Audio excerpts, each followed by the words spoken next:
What makes a perfect lens? If you asked a million people, you'd probably get a million different answers.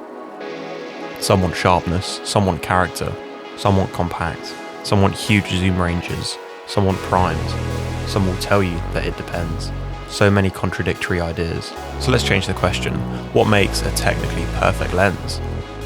This is Sony's answer. The 35mm F1.4 G Master. This lens came out in 2021, and since then it's been the gold standard for autofocus lenses. Fast aperture, perfect sharpness, perfect colour, perfect contrast, perfect autofocus, perfectly controlled while still being pleasing. For a lens to be perfect, it has to be flexible.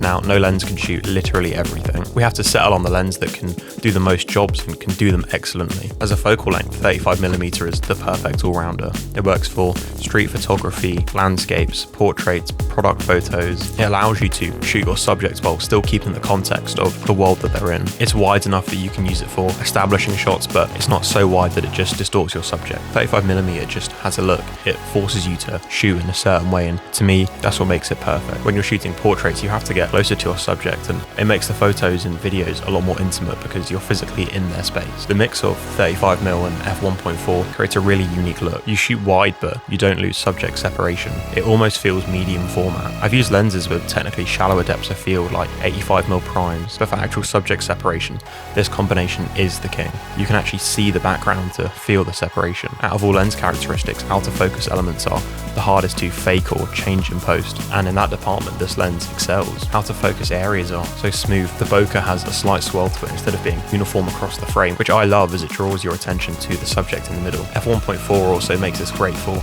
shooting in low light. You pair that with a modern mirrorless camera and you can suddenly shoot in environments that just wouldn't have been feasible beforehand. F1.4 will let in 4 times the amount of light when compared to 2.8. So if you were shooting at ISO 3200, you'd have to shoot at ISO 12800 to get the same exposure at 2.8. This lens gives a really clean look. It doesn't force a look onto your images. It captures the world the way it really is. A lot of people say that lenses like this are just too sharp, and for the most part I do agree, but this lens gives you the choice. It's much easier to take away detail in post than it is to add it back in again. With this lens, it's up to you to create your look. When I've given this lens to other people, they've all been impressed by the fidelity that the images have when you crop in. Personally, I love to crop my photos, and when you pair that with a high megapixel sensor, that just becomes a breeze. As you'd expect from Sony and from G Master lens, the autofocus performance is just superb. It's always reliable no matter the lighting conditions. It's Sony autofocus. Everyone already knows how good it is. One of the most important things about any tool like this is its build. How reliable is it? I bought mine used. It had already seen use from the previous owner and it's still perfect. It rarely goes out in a camera bag. It's been out in the rain, it's been out to the beach, it's had sand on it, and it's still the same as it was when I bought it. If you want, you can also declick the aperture ring to get smooth exposure pools. The lens is also really compact. It's a great combination with a camera like the Sony a7CR. It gives you a tiny and really discreet setup. You draw very little attention to yourself when you're shooting in public, even though the image quality you get from that camera and this lens is genuinely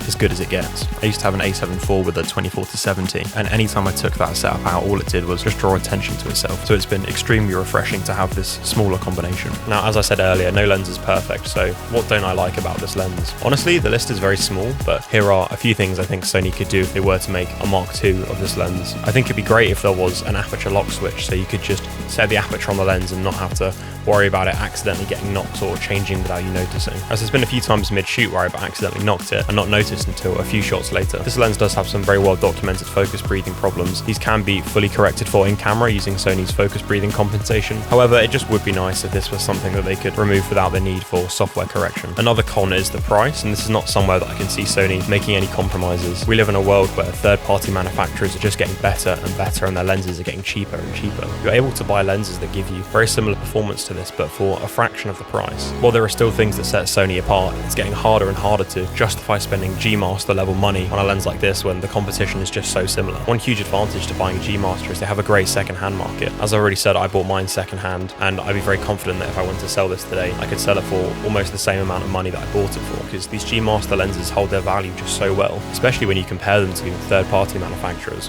Overall, this lens does everything that you'd hope it would.